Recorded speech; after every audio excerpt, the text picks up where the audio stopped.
तो दोस्तों, उड़ने की आशा के आज के एपिसोड की शुरुआत होती है एक तीव्र और भावनात्मक मोड़ से, जहां सचिन गुस्से में घर से बाहर निकल रहा होता है। उसकी चाल और चेहरे के भाव साफ बता रहे होते हैं कि वो कुछ बड़ा करने का इरादा रख रहा होता है।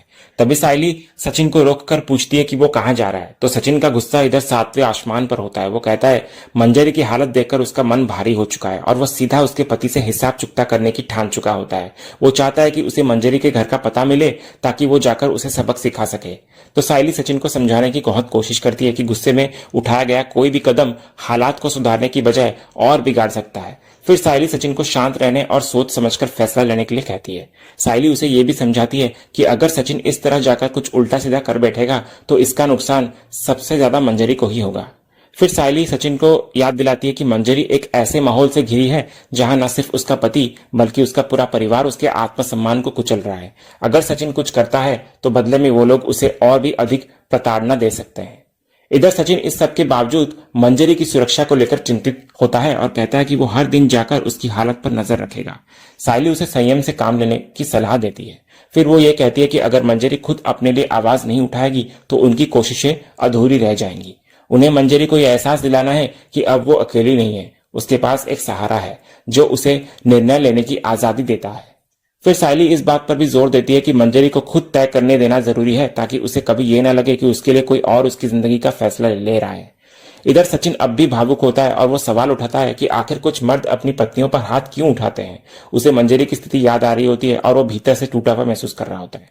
तो सायली इस पर सचिन को कहती है कि इस बात का जवाब उसके पास भी नहीं है। सीरियल के अगले सीन में हम देखते हैं रेणुका मंजरी के घर पर रहने से काफी गुस्से में होती है। तभी परेश रेणुका को कह रहा होता है, रेणुका शांत हो जा और देख, मंजरी को हमारी मदद की जरूरत थी तो उसकी मदद करके उसको यहाँ रखना हमारा यह निर्णय एकदम सही था। तभी रेणुका इधर परेश को कहती है कि हमने नहीं परेश, बल्कि तुमने यह निर्णय लिया है। उल्टा तुमने सबके सामने मेरी इंसल्ट भी की और हमेशा की तरह तुम्हारी लाडली बहू का पक्ष लिया। तभी परेश इधर कहता है कि उसने सायली का पक्ष इसलिए लिया क्योंकि वो सही थी। मंजरी ने जो कुछ भी किया वो गलत था, वो सबको पता है, लेकिन अभी ऐसे बुरे वक्त पर उसके साथ उन्हें खड़ा होना चाहिए। फिर परेश आगे बोलता है, जब हमारे बच्चे सही होते हैं ना रेणु, तो उनके साथ खड़ा होना हमारा कर्तव्य है। तभी रेणुका इधर बोलती है, और हमारे बच्चों को सुरक्षित रखना ये भी तो हमारा कर्तव्य है ना परेश। और परेश, आज तुम्हें मेरी बात समझ में नहीं आ रही है, लेकिन एक दिन जब ये मंजरी और सायली हमें मुसीबत में डाल लेंगे ना, तब तुम्हें मेरी बात का यकीन होगा। तभी परेश इस पर बोलता है, हो सकता है रेणु की तेरी बात सही हो, लेकिन आने वाले कल के डर से हम आज किसी को पीठ तो नहीं दिखा सकते ना। शायद परेशानियां ज्यादा आएंगे, लेकिन हम सब मिलकर उसका सामना कर सकते हैं। लेकिन वो अकेली बेचारी लड़की सबसे कैसे लड़ेगी। और रेणु, मैं ये जानता हूं कि तू भी कहीं ना कहीं मंजरी की मदद करना चाहती है, लेकिन ये बात तू सबके सामने कहना नहीं चाहती। तो रेणु, अपने अंदर के डर को खुद के ऊपर हावी मत होने दे। इधर अगले सीन में हम देखते हैं कि रिया को मंजरी के लिए बहुत बुरा लग रहा होता है। तो वो आकाश को बोलती है, आकाश, बेचारी मंजरी ने कितने सारे प्रॉब्लम्स फेस किए होंगे और मुझे यकीन नहीं हो रहा है कि आजकल के औरतों को भी इस प्रकार की प्रॉब्लम से सफर करना पड़ रहा है। और आज भी ऐसे मर्द एग्जिस्ट करते हैं जो अपनी पत्नी को जानवर की तरह ट्रीट करते हैं। ये सोचकर भी मुझे बहुत गुस्सा आ रहा है आकाश, और मेरा मन तो कर रहा है कि उसके पति का जाकर मुंह तोड़ दूं। तो इस पर आकाश रिया से कहता है, शांत हो जाओ रिया, तुम अभी बिल्कुल दादा की तरह रिएक्ट कर रही हो और ये तो हमारे सोसाइटी की सैड रियलिटी है, तो इसमें हम और कुछ कर भी क्या सकते हैं। तो रिया इधर कहती है, ऑफ कोर्स कर सकते हैं आकाश, और हमें इस चीज के अगेंस्ट स्टैंड लेना पड़ेगा, तभी जाकर चेंज आएगा। तो आकाश इधर बोलता है, मैं समझता हूँ रिया कि तुम क्या बोलना चाहती हो, लेकिन जिसके साथ ये सारी चीजें हो रही है उसे तो पहले अपने लिए स्टैंड लेना पड़ेगा ना, तभी जाकर कुछ होगा, और हम तो सिर्फ उन्हें सपोर्ट कर सकते हैं। इधर दूसरी तरफ तेजस अपने कमरे में होता है और वो रोशनी से कह रहा होता है, बाबू, आज से हमारी जितनी भी कीमती चीजें हैं उन्हें हम लॉकर में रखेंगे, क्योंकि उस सायली ने बाबा को इमोशनल ब्लैकमेल करके कन्विंस कर लिया है और अब वो चोर हमारे यहाँ रहेगी, तो हमें बहुत केयरफुल रहना पड़ेगा बाबू। तभी रोशनी इधर कहती है कि उसे पता है कि मंजरी ने घर में चोरी की है, लेकिन उसके साथ जो कुछ भी हुआ है वो भी तो गलत हुआ है ना। तो इस पर तेजस कहता है कि उसे पता है कि बहुत गलत हुआ है उसके साथ, लेकिन चोर तो चोर होता है और चोरी करना भी तो गलत बात है ना। फिर तेजस आगे बोलता है, आज को उसने मेरी घड़ी चुरा ली, कल को अगर तुम्हारी ज्वेलरी चुरा ली तो तब क्या करेंगे हम बाबू। और ये बाबा भी ना अच्छा खासा सचिन और सायली घर छोड़कर जाने वाले थे, लेकिन बाबा ने उन्हें रोक लिया। वो अगर चले जाते ना तो ये रोज के झगड़े हमारे यहाँ होते ही नहीं। और तुम्हें पता है बाबू कि ये सायली ना हमारे घर पर कब्जा करना चाहती है। तुमने देखा ना आजकल वो आई से कैसे बदतमीजी से बात करती है, तो वो ना आई की वैल्यू कम कर रही है बाबू, और अगर ऐसा ही चलता रहा ना तो शायद हमारी वैल्यू भी कम हो जाएगी।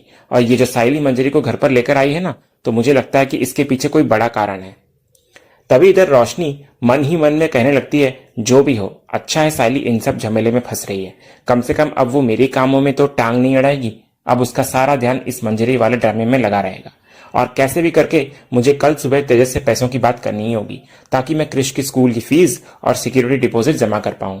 अगली सुबह हम देखते हैं सारे घर वाले एक साथ नाश्ता करने के लिए डाइनिंग टेबल पर बैठे हुए होते हैं। तभी इधर मंजरी किचन से नाश्ता लेकर आती है तो रेणुका उसे देखकर खाने की टेबल से उठकर खड़ी हो जाती है। तभी परेश इधर रेणुका से पूछता है कि वो क्यों अचानक से खाने की टेबल से उठ गई। तो रेणुका बोलती है कि वो किसी ऐसी इंसान का छुआ हुआ खाना नहीं खाएगी जिसकी वजह से उसका पूरा परिवार परेशानियों से घिरा हुआ हो। कहते हुए रेणुका गुस्से में बिना खाए चली जाती है। तभी इधर तेजस भी रेणुका की तरफ बोलने लगता है कि वो भी किसी चोर के हाथ का बना हुआ खाना नहीं खाएगा। तो वो और रोशनी दोनों उठकर टेबल से चले जाते हैं। उसके बाद इधर परेश आकाश, रिया, सचिन तीनों से पूछता है कि अब तुम्हें भी कहीं जाना है क्या। तो सचिन और रिया कहते हैं कि वो नहीं जाएंगे, वो लोग ठीक है। तभी इधर दूसरी तरफ से मंजरी को यह सब देखकर काफी बुरा लगता है। इधर दूसरी तरफ हम शॉप का सीन देखते हैं जहां रोशनी बड़ी ही सफाई से तेजस से झूठ बोलकर 1 लाख रुपए मांगती है कि उसे अपने किसी दोस्त को देने हैं पैसे, जो सुनकर तेजस शॉक्ड रह जाता है और उसे कहता है कि उसके पास इतने पैसे नहीं है उसके दोस्त को देने के लिए। तभी इधर तेजस आगे बोलता है, तुम जानती हो ना बाबू कि हमारे कितने खर्चे हैं, और अभी सचिन को भी हमने कहा है कि हम हर महीने उसको 50,000 रुपए देंगे और वो मैं नहीं दे पा रहा हूँ, और ये सब सिचुएशन के बीच तुम कह रही हो कि तुम्हें 1 लाख रुपए दे दूं, वो भी तुम्हारे दोस्त के लिए। तभी रोशनी तेजस को कहती है कि उसने उसकी दोस्त को प्रॉमिस किया है और कहा है कि वो पैसे कहीं से भी अरेंज करके देगी उसको। तो तेजस इधर रोशनी को कहता है कि वो ऐसा प्रॉमिस करने से पहले उससे पूछ तो लेती ना। तभी रोशनी तेजस को कहती है, अच्छा तो इसका मतलब यह है कि वो पैसे सिर्फ तुम्हारे हैं क्या, मेरे उस पर कोई हक नहीं है। और बाबू हमारे पास वो पैसे बचे हैं ना जो ईशा ने दिए थे, तो उसमें से दे दो ना तुम मुझे। तभी तेजस बोलता है कि वो पैसे तो हमारा इमरजेंसी फंड है ना बाबू, और तुमने तो कहा था कि उन पैसों को टच भी नहीं करना है चाहे कुछ भी हो जाए। तो रोशनी कहती है कि हाँ मैंने कहा तो था, पर अभी वो पैसे मैं हमारे लिए नहीं मांग रही हूँ बल्कि मैं अपनी दोस्त के लिए मांग रही हूँ। तभी तेजस इधर कहता है, बाबू मेरी बात समझने की कोशिश करो, ऐसे पैसे जो देते हैं ना वो वापस नहीं आते, क्योंकि अगर हम पैसे किसी अजनबी को देते ना हम उनसे मांग सकते थे, पर अपने दोस्तों से कैसे मांगे, नहीं मांग सकते, और वो पैसे देते भी नहीं है, चले जाते हैं। तो इस पर रोशनी कहती है, अच्छा अगर तुम्हें इतना ही पता था तो ईशा को 27 लाख रुपए दिए तब तुम्हारा ये ज्ञान कहाँ गया था। तभी तेजस बोलता है, घर में ऑलरेडी इतनी नौटंकी चल रही है बाबू, और तुम ऊपर से मुझे प्रेशराइज कर रही हो पैसे देने के लिए, और वो जो मैंने ईशा को पैसे दिए थे ना वो प्यार में दिए थे और वो वापस भी आ गए। तभी रोशनी तेजस को कहती है कि वो भूल रहा है कि वो रोशनी ही थी जिसके कारण तेजस को उसके पैसे वापस मिले थे, वो भी इंटरेस्ट के साथ। फिर रोशनी आगे बोलती है तेजस को कि वो प्यार में ईशा को 27 लाख रुपए दे सकता है पर वो अपनी पत्नी रोशनी को 1 लाख रुपए नहीं दे सकता। तभी तेजस रोशनी को कहता है कि ये सारी बातें करके वो साबित क्या करना चाहती है। तो रोशनी इधर कहती है कि उसके कहने का ये मतलब है कि वो ऐसी नहीं है जिसे कोई भी बेवकूफ बनाकर पैसे ले जाए, और उसे समझ में आता है कि किसे पैसे देने चाहिए और किसे नहीं। उसके बाद इधर रोशनी तेजस के सामने एक प्रस्ताव रखते हुए कहती है कि वो उसके दोस्त को इंटरेस्ट पे पैसे दे दे। तो ये आइडिया सुनकर तेजस बड़ा ही खुश हो जाता है और वो 1 लाख तुरंत लाकर रोशनी को दे देता है, और साथ ही वो रोशनी से पूछता है कि उसने अपने दोस्त को बता दिया ना कि कंडीशन क्या है, कि 1 महीने में उसे सारे पैसे वापस चाहिए, वो भी 5% इंटरेस्ट के साथ। तो रोशनी इधर कहती है कि तेजस को कि वो चिंता ना करे, उसने सब कुछ बता दिया है अपने दोस्त को। फिर तेजस इधर बड़ा ही खुश होकर रोशनी से कहता है कि उसने बहुत अच्छा आइडिया दिया है बिजनेस ग्रो करने के लिए, अब वो लोग ऐसे ही पैसे इंटरेस्ट पर देंगे और फिर और पैसे कमाएंगे। तभी इसी दौरान हम देखते हैं कि शिखा शॉप पर आती है, तो उसे देखते ही तेजस रोशनी को कहता है कि उसकी दोस्त शिखा को और कोई काम नहीं है क्या, जब भी देखो शॉप पर चली आती है मुंह उठाकर। तभी रोशनी की नजर शिखा पर पड़ती है जो कि रो रही होती है, तो वो जाकर उससे पूछती है कि वो इतनी उदास क्यों है और रो क्यों रही है। तो शिखा रोते हुए कहती है कि उसकी आई को गांव में दोबारा अस्पताल में एडमिशन करवाया गया है और डॉक्टर ने कहा है कि उन्हें ट्यूमर है और जल्द से जल्द उनका ऑपरेशन भी करवाना पड़ेगा और सर्जरी में अभी 75,000 रुपए लगेंगे। तभी रोशनी शिखा से पूछती है कि उसके पास कोई सेविंग्स नहीं है क्या, तो शिखा कहती है कि नहीं। तभी शिखा रोशनी को पूछती है कि क्या उसके पास 50,000 रुपए हैं क्या और क्या वो उसे दे सकती है। तभी इधर तेजस आकर रोशनी को शिखा से दूर साइड में ले आता है और उससे कहता है, बाबू ये क्या हो रहा है, तुम्हारे सारे दोस्तों को एक साथ लाइफ में प्रॉब्लम आ रही है क्या, मैं तो कह रहा हूं कि पूजा कराओ इनके, या तो मेरा जो एस्ट्रोलॉजर है उनके पास लेकर जाओ। तभी रोशनी इधर बोलती है, ये तुम क्या कह रहे हो तेजस, परेशानियां बताकर थोड़ी आती है क्या, बस आ जाती हैं। तभी तेजस वही वाला आइडिया रोशनी को कहता है कि वो जाकर शिखा से कहे कि तेजस उसको दे देगा 75,000 रुपए, बस शिखा हर महीने उसे 5% इंटरेस्ट के साथ लौटा दे पैसे। तो रोशनी शिखा को जाकर कहती है कि तेजस उसे पैसे दे देगा। तो शिखा ये सुनकर बड़ी खुश हो जाती है कि तेजस उसकी हेल्प करने वाला है। फिर तेजस शिखा को बोलता है कि वो अपना अकाउंट नंबर दे दे ताकि वो पैसे ट्रांसफर कर दे। तो शिखा फिर अपना अकाउंट नंबर तेजस को मैसेज कर देती है और साथ ही वो तेजस को धन्यवाद भी करती है कि उसने उस पर इतना बड़ा एहसान किया। तभी तेजस इधर कहता है कि इसमें एहसान की क्या बात है। फिर तेजस आगे शिखा को कहता है कि बस कुछ डिटेल्स है जो रोशनी उसे बता देगी। तो रोशनी फिर शिखा को वहां से ले जाती है। इधर दूसरी तरफ हम घर का सीन देखते हैं जहां मंजरी रो रही होती है और सायली से कहती है कि सब लोग उससे नफरत करते हैं, कोई उसकी शक्ल तक देखना नहीं चाहता। फिर मंजरी आगे कहती है सायली से कि उसके कारण अब सायली पर भी सब लोग नाराज हो गए हैं। तभी सायली मंजरी को समझाती है कि ऐसा कुछ भी नहीं है, बस कुछ ही दिनों की बात है, फिर सब कुछ ठीक हो जाएगा।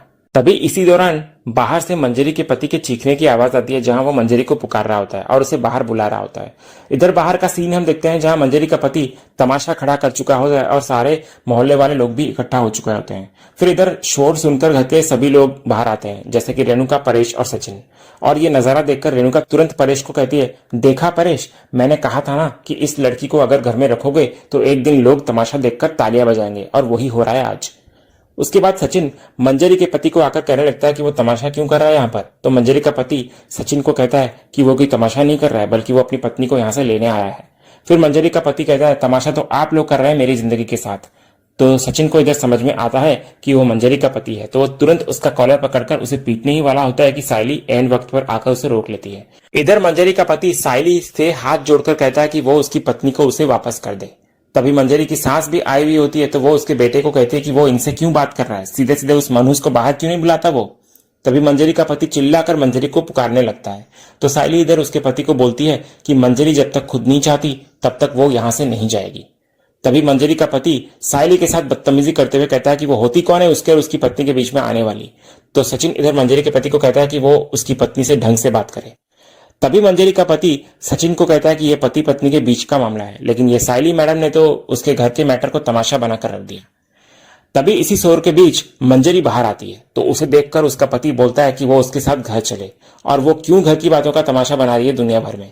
तभी मंजरी की सास और उसके ससुर दोनों भी मंजरी से कहते हैं कि वो अपने बूढ़े सास ससुर को छोड़कर गैरों के बीच क्यों रह रही है। उसके बाद इधर मंजरी का पति मंजरी से माफी मांगता है और बोलता है कि उससे गलती हो गई है। फिर वो आगे उससे पूछता है कि क्या ये लोग उसे जबरदस्ती यहां रखे हुए हैं। तभी इधर मंजरी का पति सायली से कहता है कि वो कोई दूसरी नौकरानी ढूंढ ले, उन्हें नहीं करवानी कोई नौकरी। तभी इधर रेणुका मंजरी से कहने लगती है कि वो चुप क्यों खड़ी है, उसकी वजह से पूरे मोहल्ले के सामने उनका तमाशा बन रहा है, लेकिन फिर भी मंजरी कुछ नहीं कहती। तभी सायली इधर मंजरी को कहती है कि वही यही सही वक्त है फैसला लेने का, अगर वो अंदर जाना चाहती है तो वो चली जाए, और यहाँ खड़ी होकर अपने पति की बातों का शिकार बनना चाहती है तो वो भी उसकी मर्जी और उसका फैसला। फिर सायली आगे मंजरी को कहती है, लेकिन एक बात याद रखना मंजरी, ऐसे भावनात्मक करके मन बहलाना यही अत्याचार की शुरुआत का पहला कदम होता है। फिर सचिन भी मंजरी को कहता है कि वो उसके साथ है, इसलिए उसको जो भी सोचना है वो अभी सोच ले। इधर मंजरी की सास मंजरी को कहने लगती है, यहाँ तेरे पति को ये लोग बेइज्जती कर रहे हैं और तू यहाँ खड़ी खड़ी चुपचाप सुन रही है, इसका अंजाम बहुत बुरा होगा, समझी। तभी वहीं खड़ी रिया मंजरी की सास को कहती है, ये अच्छा है आंटी, रिक्वेस्ट से सीधा धमकी तक चले गए, वो भी सिर्फ 30 सेकंड में, और मंजरी एक इंसान है, कोई पर्सनल प्रॉपर्टी नहीं है आपकी। तभी रेणुका इधर रिया को चुप रहने को कहती है। फिर रेणुका परेश को कहती है कि वो मंजरी से कहे कि यह सारा तमाशा वो अभी के अभी बंद करे, क्योंकि उसके दरवाजे पे उसको कोई सर्कस नहीं चाहिए।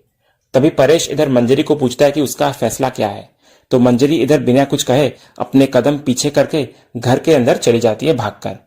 तभी इधर मंजरी का पति तमाशा करना चालू कर देता है और सारे आसपास के लोगों को कहने लगता है, देख रहे हैं आप लोग कि ये पैसे वाले लोग हम जैसे गरीब लोगों का घर कैसे उजाड़ देते हैं। हमसे हमारी पत्नी को अलग करके अपने ही घर में नौकरानी बनाकर रखा है, वो भी अपने स्वार्थ के लिए, और हमारा घर बर्बाद कर दिया। तभी सायली इधर से मंजरी के पति को कहती है कि किसी ने कुछ भी नहीं किया, जो भी किया तुमने खुद किया, और इतने सालों के जुल्म के बाद उसने अपनी जिंदगी के कुछ फैसले लिए हैं और तुम्हारे अत्याचार का जवाब दिया है। तभी मंजरी का पति इस पर कहने लगता है, वो हमारी पत्नी है, हम चाहे उसे मारे काटे या कुएं में फेंक दे, तू होती कौन है हमारे बीच में बोलने वाली। कहते हुए मंजरी का पति सायली की तरफ बढ़ने लगता है हमला करने के लिए, तो सचिन उसे पकड़ लेता है और एक कस के झापड़ मारता है, जिससे वो नीचे जमीन पर गिर जाता है। फिर सचिन दोबारा से मंजरी के पति को मारने ही वाला होता है कि परेश उसे रोक लेता है और कहता है कि ये लोग यही चाहते हैं कि हम गुस्से में आकर कुछ उल्टा कर ले सचिन, तो अगर तूने ऐसी गलती की ना तो इस बात का पूरा दबाव हम पर ही आएगा, इसलिए कह रहा हूं शांत रहे 2 मिनट। तभी मंजरी का पति आगे सचिन को कहता है, तुमने हम पर हाथ उठाया, तुम्हें क्या लगता है कि तुम हमारी पत्नी को कुछ भी पट्टी पढ़ाओगे और हम चुपचाप यहाँ खड़े देखते रहेंगे? अभी जब यहाँ पुलिस आएगी ना तो तुम सब लोगों की होशियारी बाहर निकल जाएगी। तभी सायली इधर से कहती हुई नजर आती है, अच्छा तुम्हें पुलिस को यहाँ बुलाना है ना, तो लगा फोन पुलिस को, आने दो पुलिस को, उन्हें ही पता चले कि आखिर मंजरी पर जुल्म कौन कर रहा है। यही सब हो रहा होता है और इसी सीन के साथ ही आज का ये एपिसोड यहीं खत्म होता है। तो दोस्तों आज का ये वीडियो आपको कैसा लगा कमेंट सेक्शन में जरूर बताइएगा और वीडियो को लाइक भी कीजिएगा, शेयर भी कीजिएगा, सब्सक्राइब करना तो बिल्कुल मत भूलिएगा, ताकि ऐसे ही रोज लेटेस्ट एपिसोड के अपडेट्स आप टेलीविजन से पहले पा सकें। तो मिलते हैं हम एक नए एपिसोड के रिव्यू में, तब तक के लिए स्वस्थ रहें, मस्त रहें।